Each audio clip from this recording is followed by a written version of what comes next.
Donc c'est Mercedes Vito, 190 chevaux, une boîte automatique, donc certains la connaissent, d'autres pas, on va apprendre ça.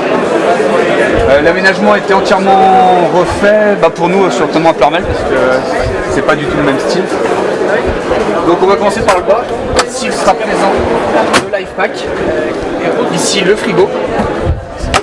En complément du life pack, pour les enregistrements du cœur, maintenant on a à disposition une tondeuse parce que les rasoirs sont plus autorisés. Donc les rasoirs avec leur petit embout à usage unique. Ça se présente comme ça, deux sacs, le sac adulte, le sac pédia. Donc, ce qui va nous changer donc, des deux sacs. Donc tout est dans un. Le reste qui était dans notre sac complément, que ce soit adulte et ventilateur et circulateur, maintenant se retrouve ici, en petite valisette. Et on a également toujours ce qu'on a, la valisette cardio, donc voilà. Non, pourquoi? Ah, un appareil écho. Excuse-moi, je crois que il y aura un écho. Il y aura un écho et il y aura également un vidéo laryngos en plus. Voilà. Donc ici, je vais vous expliquer les petites valises en plus qui représentent plusieurs kits. L'idéal dans le futur, lorsqu'on va les attacher, c'est de ne pas les passer dans tous les... Parce que s'il faut tirer celui du fond, c'est compliqué. Donc chaque valisette a un numéro. Numéro 1, kit CPAP. Numéro 2, consommable futur, donc tout est noté dessus. Et au dos se trouve ce qui se trouve dans chaque valise. Le listing avec le nombre de chaque chose qu'il y a dedans. Donc voilà. Et actuellement on a 7 valises dont la 8e qui représente le Covid. Et se retrouve également à l'intérieur de chaque valise une autre notice du contenant. Voilà, comme ça, il ne peut être perdu. Tac, on va fermer ça. Et on appuie. Tac. Et on enclenche pour refermer. Et toujours délicatement. Tac. On accompagne. Sur le chariot du milieu se trouve tout ce qui va être divers. Soluté, principalement, les stupéfiants, les gants, et tout est notifié sur ce qu'il y a. Donc les choses demain seront rajoutées dans notre véhicule. Tout ce qui va être thermomètre, papier ECG, la batterie du life pack, les stétos, et ça faut jouer le ciseau extracteur. Voilà, tout est dedans.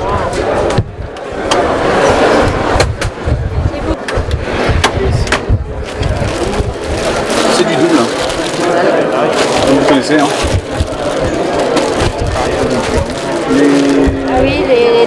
Les damages contrôle. On va récupérer les notes.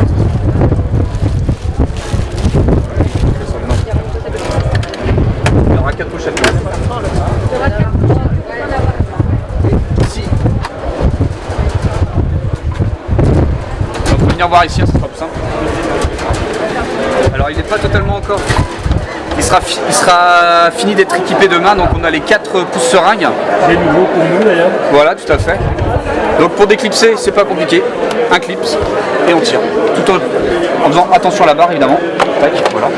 Et pour éclipser, c'est pareil. Hop. Et ça se remet automatiquement. En sachant que tout est déjà branché et tout est derrière la colonne, donc ça vient automatiquement se brancher. Donc voilà, ça se charge automatiquement. Ici le respirateur, ici ça sera le monal qui viendra s'enclencher ici. Le monal. Et là, et ça sera sa pochette. D'accord. Et ici on aura l'obus, l'oxygène et à côté l'autonox. Sinon voilà. Le méopa à côté. Le méopa sera juste à côté. Parce que la réglette est plus petite ici.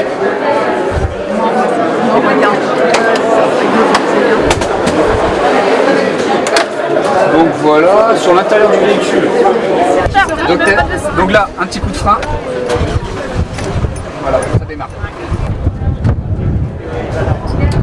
Donc 3 places arrière. Et les places avant. Ici, on va retrouver nos feuilles de SMUR. Et ça sera à l'arrière du classe dans les sacs maintenant, tout ce qui va être pour les décès, les choses comme ça. Donc les feuilles, tout va être mis dedans, dans les sacs directement. Comme ça, on n'aura pas à revenir chez le véhicule. Les radios Antares. Et le téléphone SMUR. Le téléphone SMUR, il sera branché en dessous. D'accord.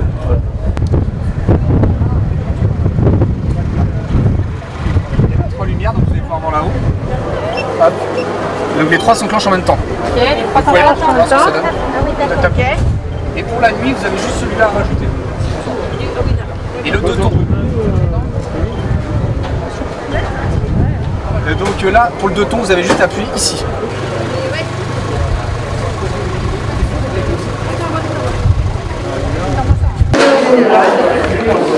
Monsieur le directeur du cabinet, monsieur le président de CME, monsieur le maire, mesdames et messieurs les représentants de l'ARS, monsieur le contrôleur général, messieurs les représentants du 10 3SM 56, messieurs les représentants des forces de sécurité intérieure, messieurs les directeurs adjoints, mesdames et messieurs les directeurs adjoints, messieurs les représentants de la concession Mercedes, messieurs les représentants de la société Saint-Aubert, mesdames et messieurs, et l'ensemble de l'équipe du SAMU 56, ADPCS 56, SMUR et SALU du CHBA et du CH de Pleuhermel. Soyez toutes et tous les bienvenus dans notre garage du SMUR. Nous sommes aujourd'hui réunis pour vous présenter nos tout nouveaux véhicules légers médicalisés des SMUR du groupe hospitalier Brocéliande Atlantique, qui, nous l'espérons, inaugure une ère nouvelle pour les équipes mobiles du SAMU 56. Permettez-moi de commencer par remercier ici les personnes qui ont œuvré collectivement à cette réussite. J'ai été obligée de l'écrire pour être sûre de n'oublier personne et j'espère que je n'ai oublié personne. Je vais commencer par Jean-Marie Thomas, Gwenaël Rio, Joanne Breno, Kevin Kaufmann, notre cadre coordonnateur Jean-François Mounier, notre chef de service Serge Ferracci et l'ensemble du groupe de travail VLM du SMUR pour leur travail ô combien assidu et précieux, sans lequel ce projet n'aurait pu aboutir.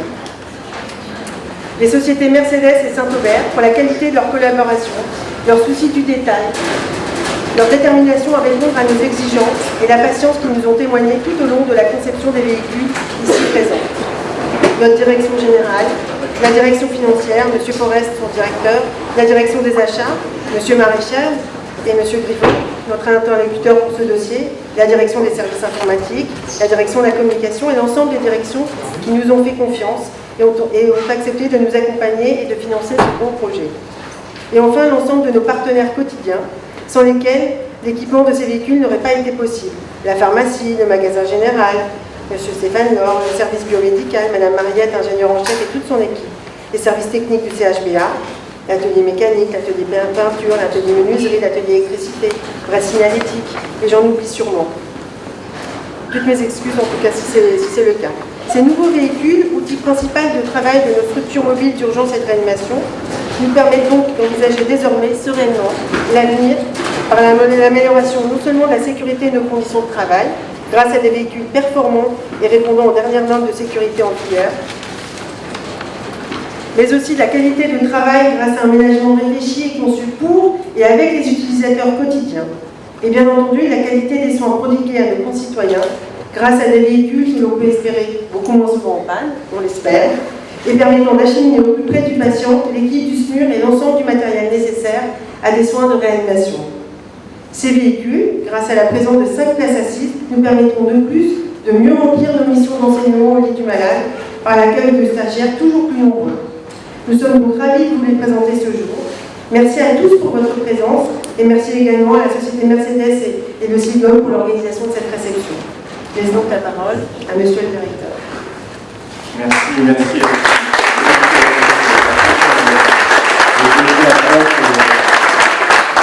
Et tous ceux qui ont travaillé à ce projet que vous avez cité, ce qui méritera d'en oublier dans l'intervention.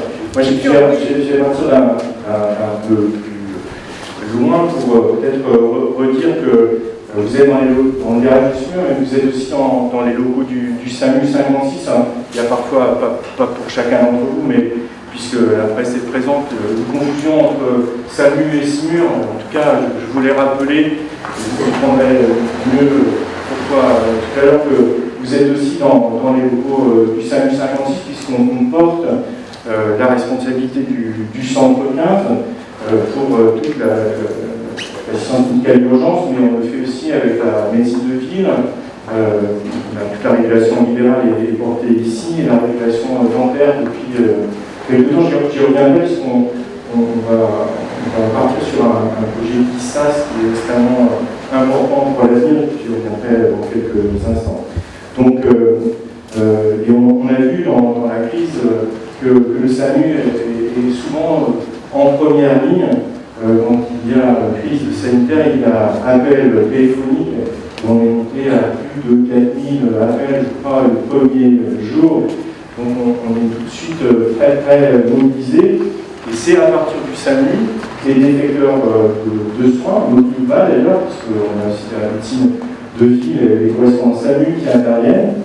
On a des effecteurs ambulanciers et des pompiers aussi qui peuvent être des effecteurs du SAMU, et puis on a surtout pour les interventions d'urgence nos véhicules SMUR qui sont équipés tout spécialement. Ils sont positionnés sur le département du Morbihan, mais un peu au-delà, puisque au fond vous activez 8 SMUR potentiellement sur l'ensemble du territoire de santé et un total, puisque par exemple, je comprends bien, le SMUR de Redon par exemple, il intervient sur Redon, mais mort évidemment, son territoire de SMUR mort sur le département du Morbihan. Même chose pour Carré, même chose pour un certain nombre de SMUR qui sont cités dans ce dispositif-là. Donc c'est le SAMU qui pilote ces effecteurs de soins et qui adapte évidemment les interventions en fonction de la gravité analysée par le médecin régulateur à partir d'un décroché des assistants de régulation médicale. Moi, j'en profite pour saluer ce dispositif-là et vous comprenez à quel point la qualité des intervenants évidemment est importante, la formation des véhicules, et donc on a souhaité investir sur le territoire de santé pour avoir sur les quatre équipes, mais les 3 sites de SMUR que sont Auray, Pleurmel et Vannes, avec des professionnels qui travaillent ensemble. C'est une même équipe d'urgentistes qui, depuis de nombreuses années, interviennent sur le territoire de santé, qui disposent des mêmes équipements, des mêmes matériels les plus performants possibles. Donc on a beaucoup investi dans ces matériels. Ils ne sont pas produits en série, à la chaîne, c'est des véhicules qui sont adaptés à des normes, évidemment, de SMUR qui sont prises en compte, mais tout ça pour expliquer le fait qu'il y a un travail concerté avec tous ces acteurs que vous avez cités. Il y a vraiment un travail de fond, y compris avec ceux à qui on achète des véhicules, pour adapter véritablement ce dispositif qui soit le plus performant possible pour la population. J'en profite pour souligner qu'on n'intervient jamais seul sur le territoire. Évidemment, on travaille avec des partenaires, c'est la raison pour laquelle on a invité la gendarmerie, la police, les pompiers, tout ça souvent sous l'autorité de la préfecture quand il y a des crises ou des accidents graves. Et donc, on le fait aussi en lien avec les élus locaux dans ces territoires. C'est un moment important qu'on voulait partager avec vous, et je vois avec la mobilisation qui est la vôtre que vous partagez, je pense tous, à quel point c'est un moment important et décisif en termes d'investissement, mais surtout de sécurité des patients potentiels du territoire de santé. Donc on voulait partager ça avec vous et vous dire que véritablement cette équipe travaille en partenariat étroit avec l'ensemble des acteurs, mais de la même façon avec les mêmes véhicules, les mêmes équipes sur les 3 sites hospitaliers du groupement hospitalier enseignant de Atlantique. Et puis j'ai commencé par le SAMU parce qu'il y a d'autres choses qui s'annoncent pour la suite, et notamment la création du SAS, le service d'accès aux soins. Alors, on a déjà un noyau dur, j'allais dire, en tout cas d'acteurs que j'ai cité tout à l'heure, la régulation en assistance médicale urgente faite par les régulateurs du CHDA, la régulation de médecine générale avec le docteur Beuzer et toute son équipe, et les libéraux qui portent ça, la régulation dentaire depuis la crise Covid et qui se poursuit. C'est ce dispositif-là qu'on va consolider, intégrer dans une plateforme qui est en expérimentation au niveau national et qui devrait se déployer à partir d'expérimentations qui ont été mises en œuvre pour ce qui est de la région de Bretagne, à Rennes et à Brest, qui suit un peu les plâtres du niveau national ou d'autres expérimentations en France. Et à partir des recommandations qui vont sortir de ces expérimentations, on doit, nous, mettre en place ce dispositif sur le socle tripartite que je viens d'évoquer, mais demain sur la gériatrie, sur la psychiatrie et possiblement d'autres acteurs. Et ça sera un dispositif tout à fait important en matière de sécurité. Et je voulais partager avec vous, même si on y reviendra quand ce sera consolidé, plus avancé, qu'on y travaille déjà. Vous imaginez bien que pour que ce soit opérationnel au tout début de l'année, enfin dans le début de l'année, le premier trimestre de l'année 2022, il faut effectivement qu'on y travaille dès à présent. J'en profite et je terminerai par là pour remercier l'ensemble des professionnels de santé qui ont contribué à ce projet dans un moment où, vous le savez, on a dû faire face à une crise importante. Donc, une crise importante, prendre en charge les patients qui ne relèvent pas de la pandémie mais qui ont besoin de soins et porter des projets. Ça vous montre, je pense, le niveau d'engagement des professionnels du GHBA. Je tiens à les remercier et je vous remercie de les applaudir plutôt que celui qui vient de vous prononcer un long discours. Merci à tous.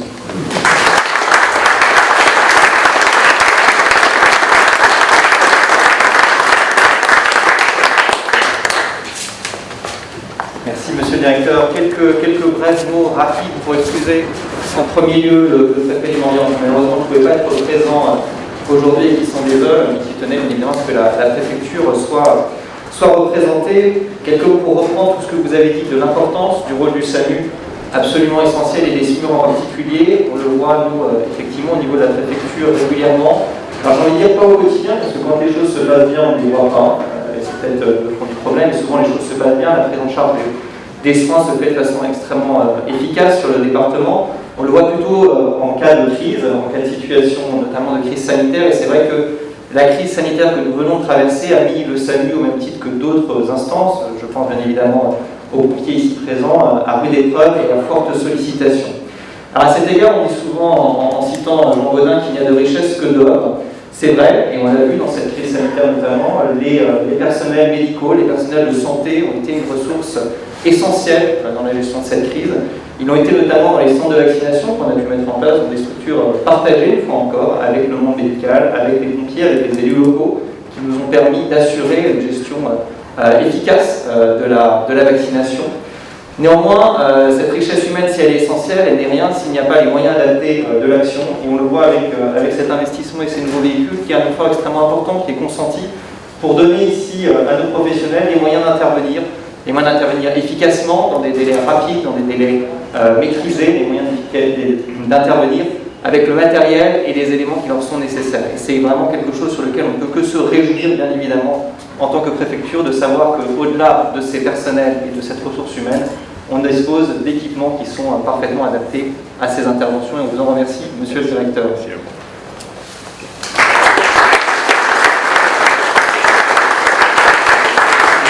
Je vais vous présenter les véhicules. En tout cas, vous allez pouvoir,